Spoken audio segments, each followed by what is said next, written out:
পররাষ্ট্র সচিব পর্যায়ের বৈঠক হয়েছে পাকিস্তানের সঙ্গে বাংলাদেশের।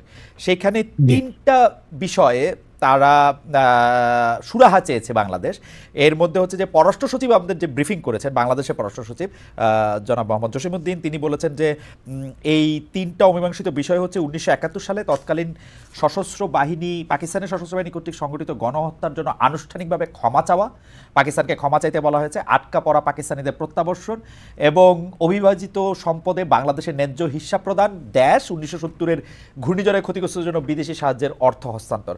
আমরা যদি তিনটা বিষয়ে জামাতে ইসলামের একটু মন্তব্য জানতে চাই, আপনি কি মনে করেন 1971 সালের ঘটনার জন্য, সশস্ত্র আক্রমণের জন্য পাকিস্তানের ক্ষমা চাওয়া উচিত রাষ্ট্র বাংলাদেশের কাছে? এটা নিয়ে যদি আমি শুরু করতাম, বাকি দুইটাও একটু। হ্যাঁ, ধন্যবাদ। আপনি পররাষ্ট্র সচিব পর্যায়ে পাকিস্তানের সাথে বাংলাদেশের বৈঠকে উত্থাপিত চারটি প্রশ্ন খুবই গুরুত্বপূর্ণ। দীর্ঘ প্রায় 15 বছর পর দুদেশের দ্বিপাক্ষিক এই গুরুত্বপূর্ণ বৈঠক আমরা দুই দেশের দ্বিপাক্ষিক সম্পর্কের ক্ষেত্রে একটা ইতিবাচক বলে মনে করি।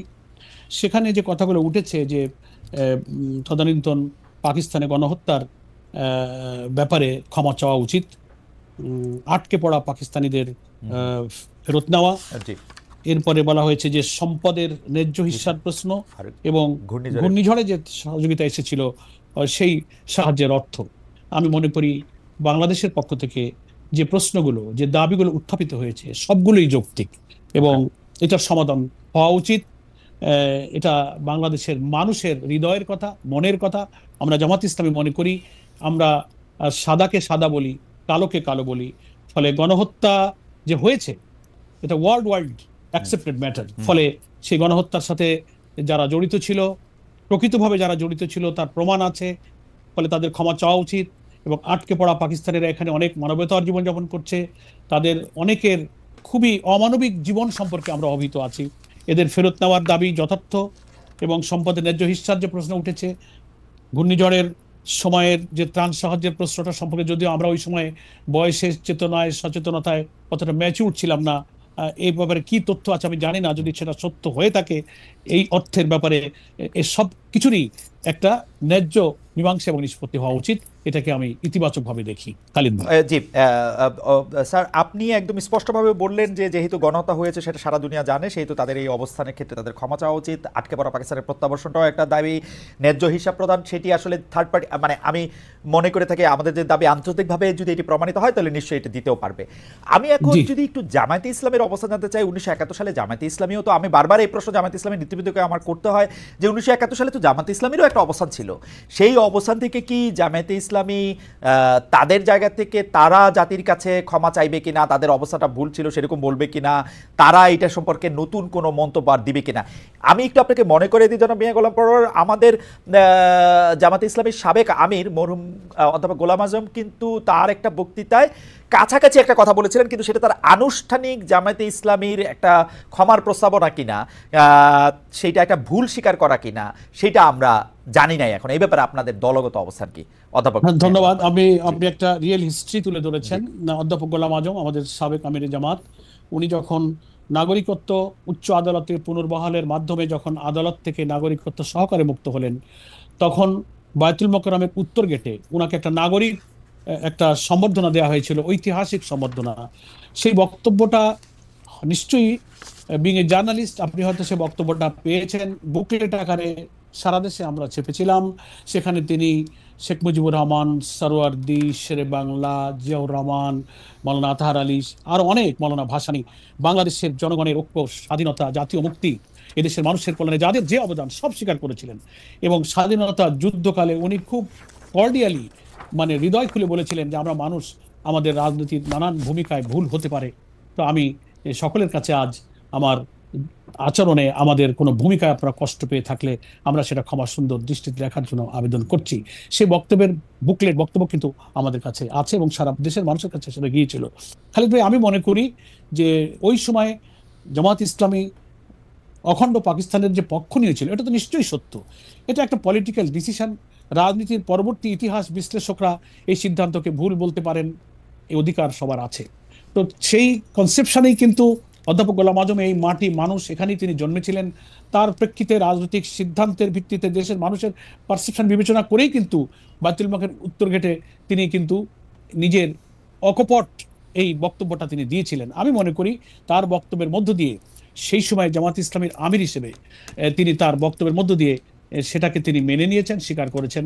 এবং আমাদের একটা বাস্তবতা কি খালিদ ভাই, যারা বাংলাদেশে জামাত ইসলামের বিরোধিতা করে শুধু যে কোনো যৌক্তিক কারণে করে তা না, জামাত ইসলামীর কে নানান দৃষ্টিভঙ্গিতে তারা সমালোচনা, আমরা যত কথাই বলি কিন্তু জামাতকে তারা পছন্দ করতে চায় না পলিটিক্যাল একটা ইন্টেনশন থেকে, একটা আদর্শিক জায়গা থেকে তারা কিন্তু, আমরা ভূমিকার ক্ষেত্রে হ্যাঁ না বা অধ্যাপক গোলাম আযম সাহেব কি বলেছেন, আমরা যদি আরো 2-3 বার ওনার মতো করে কোনো কথা বলি, এই কথা কোনোদিন শেষ করবে না। আমার মনে হয় স্যার সমাজে কিন্তু আছে।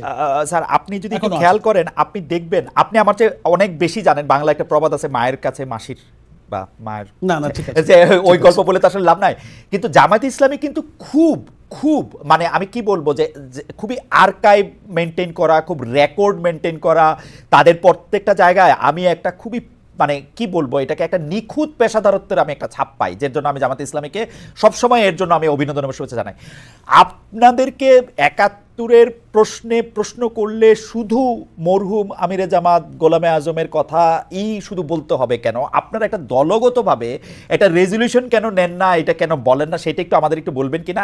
কারণটা হচ্ছে আমরা কিন্তু সুযোগ পাইলে আমরা দেখি জামায়াত ইসলামের নাম করে, কেন্দ্রীয় পর্যায়ে না, কিন্তু জামায়াত ইসলামের নাম করে আক্রমণ করা, ৭১ সালকে আক্রমণ করা, স্বাধীনতা যুদ্ধকে ঠিক ওন না করা, মানে কি বলবো। আপনার নিশ্চয়ই মনে আছে, আমরা যেহেতু গোলাম আজম সাহেবের কথা বললাম, তার বড় ছেলেও আয়নাঘর থেকে মুক্তি পেয়ে এসে প্রথম কথা বললেন যে আমরা জাতীয় সঙ্গীতটি বদলে দিতে চাই, বা এই জাতীয় সঙ্গীত চাই না। পরে জামায়াতকে আবার বলতে হইলো যে না, আমরা আসলে এই জাতীয় সঙ্গীত, মানে এই অবস্থানটা একটা রেজলিউশন নিয়ে একটা পরিষ্কার করে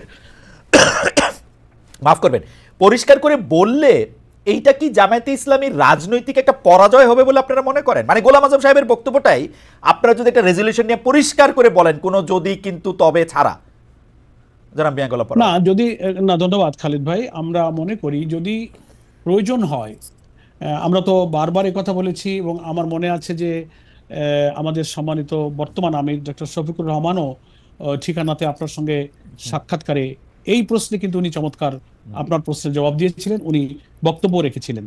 এবং আমরা মুক্তিযুদ্ধ, বাংলাদেশের স্বাধীনতা, বীর মুক্তিযোদ্ধাদের বীরত্বপূর্ণ সংগ্রামের কথা আমাদের বাংলাদেশ জামাত ইসলামের গঠনতন্ত্রের ভূমিকায় পরিষ্কার করে ডিক্লারেশন দিয়ে বলেছি। এখন আপনি যদি মনে করেন বা জনগণ যদি মনে করে যে না, আমাদের এখন কিছু পরিবর্তিত রাজনৈতিক পরিস্থিতিতে জামাত ইসলামের জনগণের কাছে কিছু বলা উচিত, আমরা ভাববো, প্রয়োজনে আমরা ইনশাল্লাহ বলবো। আপনাকে অনেক ধন্যবাদ। আমি একটু আপনাকে উদ্ধৃত করতে চাই যে কোথায় বিভিন্ন রকমের কনফিউশন তৈরি হয়। যেমন এই স্বাধীনতা দিবসে আপনি বলেছেন ৭১-এ প্রকৃত স্বাধীনতা অর্জিত হয় নাই, ২৪-এই দ্বিতীয় স্বাধীনতা। আমরা যদি আপনার কথাগুলিকে একটু বিশ্লেষণ করি যে প্রকৃত বা আসল স্বাধীনতা মানে কি, আসলে এটা কি ভেজাল স্বাধীনতা?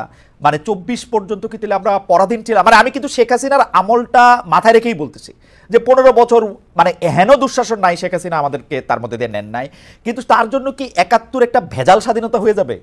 এবং না ভেজাল মানে আপনি বলছেন যে প্রকৃত স্বাধীনতা অর্জিত হয় নাই। পরার ভাই শেষ হয় তো আমি বলি, জি বলেন।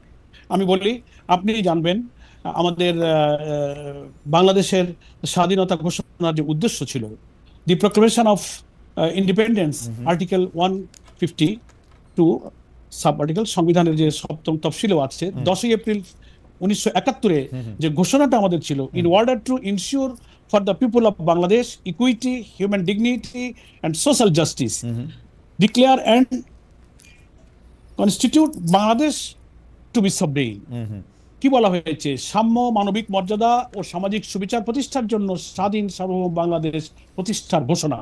এই যে ঘোষণা দিয়ে, এটাই তো মুক্তিযুদ্ধের প্রকৃত চেতনা, স্বাধীনতার মূল লক্ষ্য এখানে কিন্তু বিধৃত হয়েছে। তো এখন আমাদের ৭২ সালের ৪ নভেম্বর কিন্তু গণপরিষদে এই সংবিধান পাশ হয়েছে।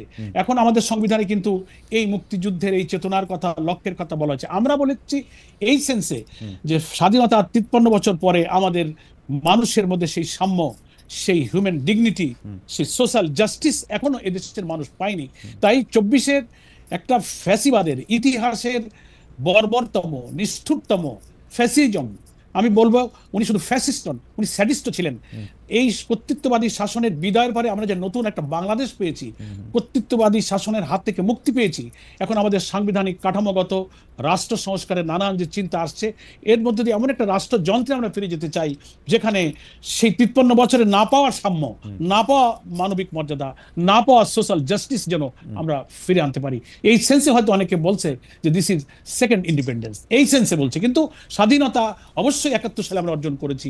এটাই আমাদের মুক্তিযুদ্ধের প্রকৃত মুক্ত জীবন, স্বাধীন জীবন ছিল। কিন্তু মানুষের যে মুক্তি, মানুষের যে সাম্য, অর্থনৈতিক, সামাজিক, রাজনৈতিক আধিপত্যবাদের হাত থেকে নিজেদের জীবনকে, আমাদের ক্ষুধা, দারিদ্র, নিরন্ন, অনাহারী মানুষের দুঃখ কষ্ট থেকে বাঁচানো, শিক্ষা, অর্থনীতি, judiciary, every sector of our life, আমাদের যে মুক্তির কথা, শুধু একটা মানচিত্র, একটা পতাকা আর একটা জাতীয় সঙ্গীত স্বাধীনতা নয় খালিদ ভাই, আমাদের সেই মুক্তির কথা আমরা বলেছি যে এই জন্যই আমাদের নতুন করে এই মুক্তি আমাদের ফিরিয়ে আনতে হবে। খালিদ ভাই, আমরা একটু পুরনো কথায় ফিরে আসি যে আপনি মানে আপনার বক্তব্য এবং বিএনপির নেতৃবৃন্দের বক্তব্যের মধ্যে থেকে আমরা একটা তুলনামূলক বিচার আমাদের রিসার্চ টিম দেখছিল যে গত কতদিনে কি বলা হয়েছে। এর মধ্যে কিছু শব্দ আছে, যেমন আমি শব্দগুলি যে আপনি যেমন বলছেন যে বিএনপি বিভিন্ন সময় স্বাধীনতা বিরোধী কাউকে কাউকে এমপি, মন্ত্রী, রাষ্ট্রপতি বানিয়েছে, তেমনি বিএনপি থেকে বলা হয়েছে যে জিয়ার আমলে জামায়াতে ইসলামী প্রত্যাবর্তনের সুযোগ পায়, 4 দলীয় জোট সরকারের মাধ্যমে আপনাদের নেতারা এমপি হয়েছে, মন্ত্রী হয়েছে। এসব বিষয় তুলে ধরে জামায়াতে ইসলামীর কয়েক মাসের ভূমিকাকে মুনাফিকি, এই শব্দটা বলা হয়েছে, মুনাফিকি এটা করছে, এইটাকে আপনারা কি বলবেন? মানে আমরা কি জামায়াত ইসলামীকে এইরকম একটা দেখবো যে জামায়াত ইসলামী সতত মানে রাজনৈতিক ময়দানে তার সমর্থন বা সহযোগিতা বদলানোর জন্য সতত রং পরিবর্তনকারী একটা দল, যদি তাদের কথা এটা ঠিক হয় না, আপনি এটাকে কিরকম? আমি ধন্যবাদ জানাই এই প্রশ্নটা উত্থাপনের জন্য। প্রথম আমি দুঃখ প্রকাশ করছি যারা একটা রাজনৈতিক দলকে মুনাফিক শব্দ দিয়ে অভিহিত করেছে, এটা সঠিক কিনা আপনার মাধ্যমে আমি দর্শক শ্রোতা দেশবাসীর কাছে আমি এই প্রশ্নের জবাব দেওয়ার জন্য উত্থাপন করলাম। আমরা জামাত ইসলামী কখনো আমাদের আচার আচরণে মুনাফিকি করেনি। শহীদ রাষ্ট্রপতি জিয়াউর রহমান রাষ্ট্র ক্ষমতা নেওয়ার পরে তিনি যে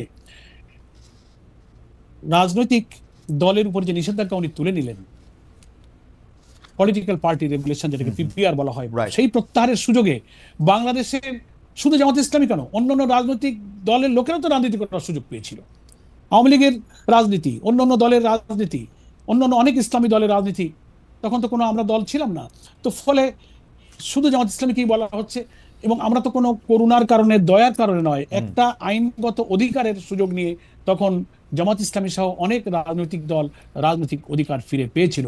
এটার জন্য শহীদ রাষ্ট্রপতি জিয়াউর রহমানের যে বহুদলীয় গণতন্ত্র, যে মাল্টিপার্টি ডেমোক্রেসির যে দর্শন নিয়ে তিনি বাম, ইসলামিক এবং সব পন্থার লোককে এক মোহনায় এনে দেশ গড়ার যে রাজনীতিতে চলে গিয়েছিলেন, আমরা পরবর্তীকালের এখন যারা বিএনপির দায়িত্ব পালন করছেন, সেই উদারতা, সেই বক্তব্য, সেই দৃষ্টিভঙ্গির মাঝখানে কিন্তু বেশ কিছু গ্যাপ আমরা লক্ষ্য করি। সেজন্য এটার জন্য আমরা উই আর গ্রেটফুল টু শহীদ রাষ্ট্রপতি জিয়াউর রহমান, কারণ তিনি এই উদারতা দিয়ে বহুদলীয় গণতন্ত্র এনেছিলেন এবং তার বেনিফিশিয়ারি অনেক দল।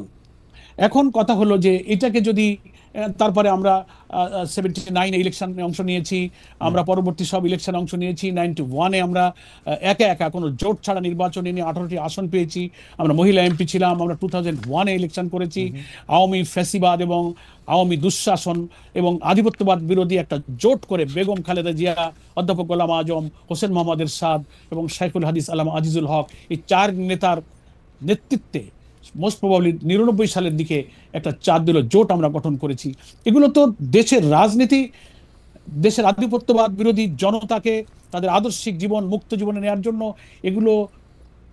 বেগম জিয়া, আমরা বলবো তিনি দেশকে ভালোবাসেন, দেশপ্রেম থেকে আদর্শিক ভিন্ন মত পথ ভুলে তিনিও কিন্তু শহীদ রাষ্ট্রপতি জিয়ার মতো একসাথে এসে আধিপত্যবাদ বিরোধী রাজনীতির একটা পাটাতন তিনি তৈরি করেছিলেন। এটা তো জামাত সেখানে এসেছিল, সেখানে অনেক কিছু স্যাক্রিফাইস, কম্প্রোমাইজ করতে হয়েছে। এটা কোনো করুণা নয়, এটা ছিল সেই সময়কার পলিটিক্যাল রিয়েলিটি। ফলে এটার কৃতিত্ব না জামাতের একটা দাবি করা উচিত, না বিএনপি, না কোনো দলের দাবি করা উচিত, যে মহান ব্যক্তিরা এই রাজনীতি করে আমাদের প্রজন্মকে এই উদারতা, এই ঐক্য একসাথে চলা, এই যে ইনক্লুসিভ পলিটিক্সের যে ধারার দিকে বাংলাদেশকে নিয়ে যাচ্ছিলেন, এখান থেকে কিন্তু অনেকের শিক্ষা নেওয়ার আছে। কিন্তু দুর্ভাগ্য, দুঃখ হলো এখন আমরা যারা রাজনীতি করছি আমাদের মধ্যে সেই উদারতা সকলকে নিয়ে আমি তো একজন নবীন পার্লামেন্ট মেম্বার ছিলাম। আমার মনে আছে সেদিনের কথা, 2001 থেকে আমি 6 পর্যন্ত যে এমপি ছিলাম, সেখানে আমরাও অনেকের বিরুদ্ধে পার্লামেন্টে অনেক বক্তব্য রেখেছি। সিনিয়র পার্লামেন্টারিয়ান, রাজনৈতিক অনেক বিতর্ক পার্লামেন্টে হয়েছে। যেই সেশন শেষ করে আমরা বেরিয়েছি, দরজা দিয়ে বেরোচ্ছি, লিফট দিয়ে নামছি, যাদের বিরুদ্ধে আমরা বক্তৃতা করেছি তারাই আমাদের হাত মিলিয়েছেন, আমাদের পিঠ চাপড়ে বলেছেন ভালো, আমরাও তাদেরকে থ্যাঙ্কস দিয়েছি। এই যে রাজনীতির যে উদারতা, সৌহার্দ্য, এটা যেন আমরা ধীরে ধীরে যেন হারিয়ে ফেলছি। এখন শুধু আমার কি করার, আমার করুণায় যেন উনি চলেন, উনি আমার কথা রাখলেন না। আমরা তো স্বাধীনভাবে আমরা সব ইলেকশনে গিয়েছি, তারপরে আমরা জোট করেছি। এটা জোটের শরিক দলের সবার বিশ্লেষণ করার প্রয়োজন যে সেই জোটের রাজনীতির পরে আমরা কাদের সঙ্গে কি আচরণ করেছি। 91-এ উইদাউট এনি কন্ডিশন নিঃশর্তভাবে বিএনপিকে সরকার গঠনে আমরা সাহায্য করেছি। শেখ হাসিনা আওয়ামী লীগে যে আসন পেয়েছিলেন জাতীয় পার্টি দিয়ে, সব মিলিয়েও তিনি করতে পারছিলেন না।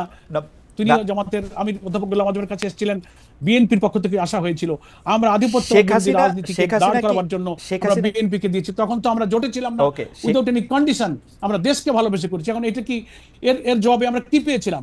এর জবাবে অধ্যাপক গোলাম আজমকে গ্রেফতার করা হয়েছে, আমাদের শত শত নেতা কর্মীদেরকে ক্যাম্পাসে শহীদ করা হয়েছে, আহত করা হয়েছে। আমরা ধৈর্য ধরেছি, তারপরেও আমরা পরবর্তীতে এসে আবার 2001-এ কিন্তু আবার আমাদের লোকদের উদারতাটা আমরা চেষ্টা করেছি। তেমনি আমাদের সকলের এই উদারতার চেষ্টা থাকলে রাজনীতিতে সহমর্মিতা থাকবে এবং সবাইকে নিয়ে চলার মতো একটা রাজনীতির ধারা কিন্তু বাংলাদেশে তৈরি হবে। খালিদ ভাই, আমার কাছে মনে হয় যে একটা জিনিস শুধু একটু বলা, যে শেখ হাসিনা গোলাম আজমের কাছে গিয়েছিলেন, এটা আপনি বললেন, মানে শেখ হাসিনা কি গোলাম আজমের কাছে গিয়েছিলেন? না, শেখ হাসিনা না, তার প্রতিনিধি গিয়েছেন। ওকে, সেকেন্ড প্রশ্ন হচ্ছে যে আমরা জামায়াতে ইসলামের ক্ষেত্রে যে যেমন ধরেন আগামী নির্বাচনে আপনি বলছেন ইসলামী রাষ্ট্র কায়েমে সবাইকে ঐক্যবদ্ধ হতে হবে, ইসলামী রাষ্ট্র। এখন ঘটনা হচ্ছে যে জামায়াতে ইসলামী রাষ্ট্রের কথা বলে, ইসলামী আদর্শের কথা বলে, কিন্তু আবার অনেকে এই প্রশ্ন করেন যে আপনারা যখন বিএনপির সাথে জোটবদ্ধ হন, শেখ হাসিনার সাথে একসাথে আন্দোলন করেন, তখন আপনারা আবার নারী নেতৃত্ব মেনে নেন। এইটা আপনাদের এটা দ্বৈত অবস্থান কিনা, মানে ক্ষমতায় যাওয়ার জন্য বা ক্ষমতার পাশাপাশি থাকার জন্য এইটা আপনাদের একটা ডাবল স্ট্যান্ডার্ড? না, আমি খুব সুন্দর কথা বলেন। আমি আপনার মাধ্যমে এই কথাটা আবার দেশবাসী এবং দুনিয়াবাসীর কাছে পরিষ্কার করার সুযোগ পেলাম। নারী নেতৃত্ব মেনে নেন, আক্ষরিক অর্থে এই কথাটা আমাদের ক্ষেত্রে প্রযোজ্য নয়। কারণ নারী নেতৃত্ব মানে কি, জামাত ইসলামের আমির তো কোনো নারী না, আমাদের আমিরটা একজন পুরুষ। বেগম জিয়ার সাথে আমরা জোট করেছিলাম, বেগম জিয়া তার দলের নেত্রী, জোটের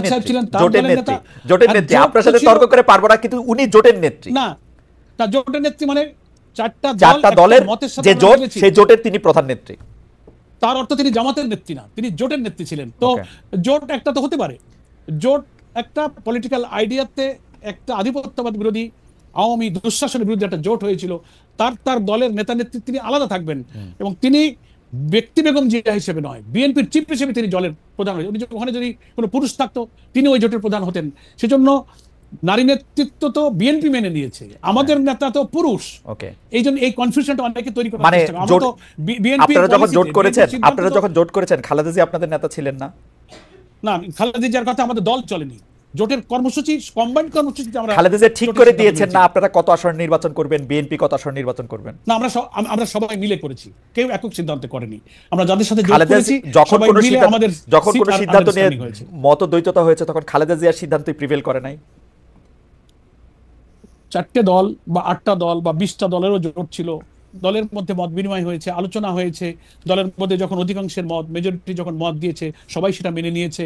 একটা সিদ্ধান্ত নেওয়ার পলিসি তো থাকে, হয় অধিকাংশের ভিত্তিতে, নাইলে সর্বসম্মত, তা নাহলে তো কোনো জোট অ্যালায়েন্স হয় না। তার অর্থ এই না যে আমরা আরেকজনের লিডারশিপ মেনে নিয়েছি। জোট এক জিনিস আর দল আর এক জিনিস। আমাদের দলের নেতা কিন্তু পুরুষ।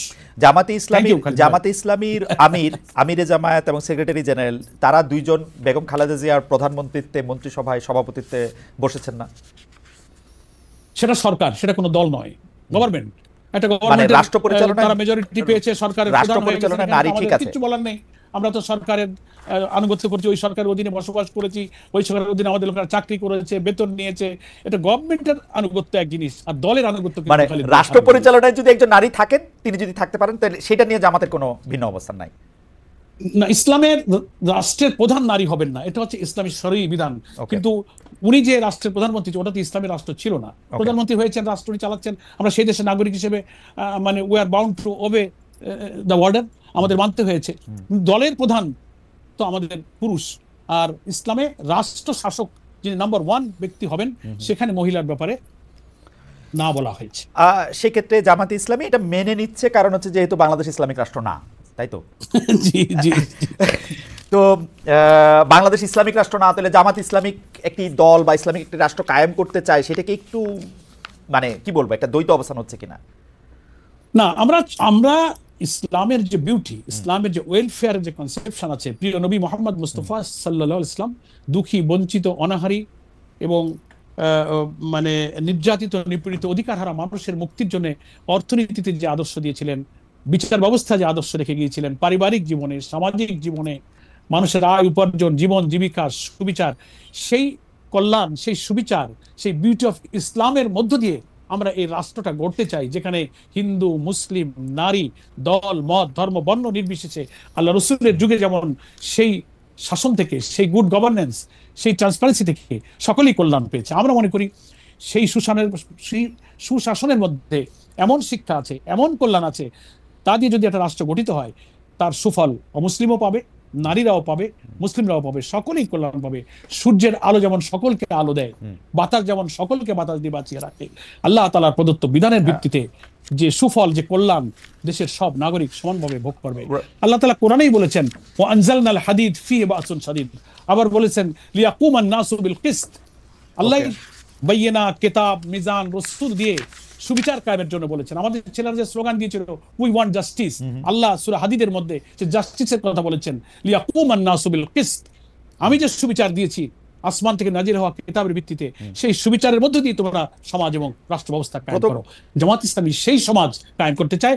আশা করি এতে সব ধর্ম, বর্ণ নির্বিশেষে সকলের কল্যাণ হবে। আপনি মনে করেন কিনা যে 1971 সালের যে 10ই এপ্রিল যে মুজিবনগর ঘোষণার কথা আপনি বলছিলেন, যেখানে আসলে বৈদ্যনাথ তকলা থেকে বা মুজিবনগর থেকে যে ঘোষণা এসেছিল, স্বাধীনতার ঘোষণা 1971 সালে, যেখানে সাম্য, মানবিক মর্যাদা এবং সামাজিক ন্যায় বিচারের কথা বলা হয়েছিল, যে সাম্য, মানবিক মর্যাদা এবং সামাজিক ন্যায় বিচারের একটাই মানে আমার কাছে, যে ধর্ম, বর্ণ, লিঙ্গ নির্বিশেষে সবার অধিকার এই রাষ্ট্রে সমান থাকবে।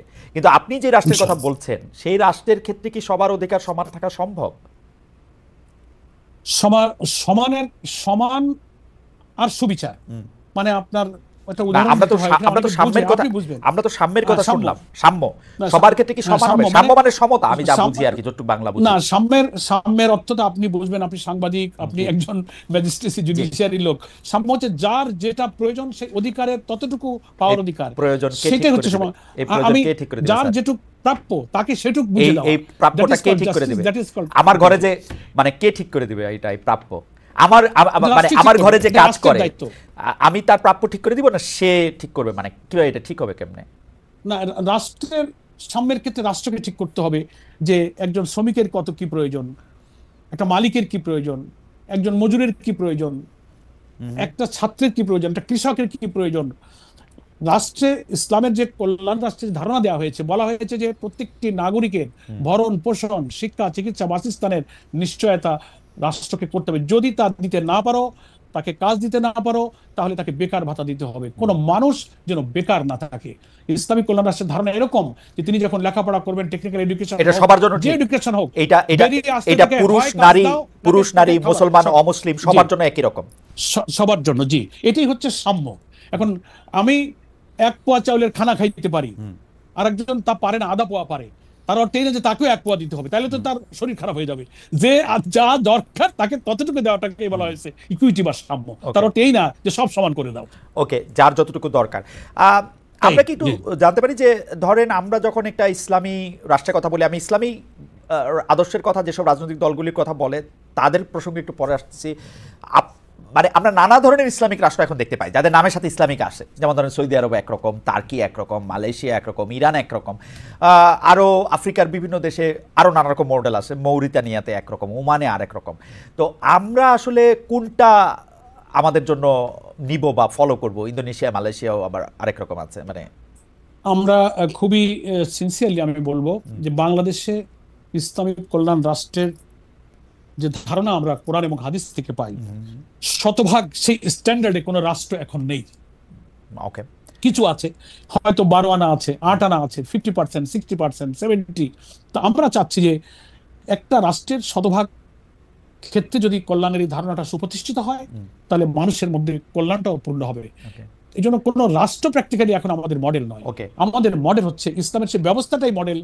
সেই মডেলের জন্য আমরা অপেক্ষা করছি, চেষ্টা করব। আমরা মানবীয় সমাজের ভুল ত্রুটি, লিমিটেশন, ক্যাপাসিটি কম বেশি থাকতেই পারে। আমরা ট্রাই করি, চেষ্টা করি, এই দেশ আমাদের প্রিয় জন্মভূমি, এখানে আমরা জন্মেছি, আমাদের সন্তানদেরকে আমরা রেখে যাব যেন একটা ক্ষুধা, দারিদ্র্যমুক্ত, ইনসাফ এবং বৈষম্যমুক্ত, সুবিচারপূর্ণ, সমৃদ্ধ, নিরাপদ বাংলাদেশ রেখে যেতে পারি। সেটা ইসলামের কল্যাণজনক আদর্শের মধ্যেই কিন্তু আছে।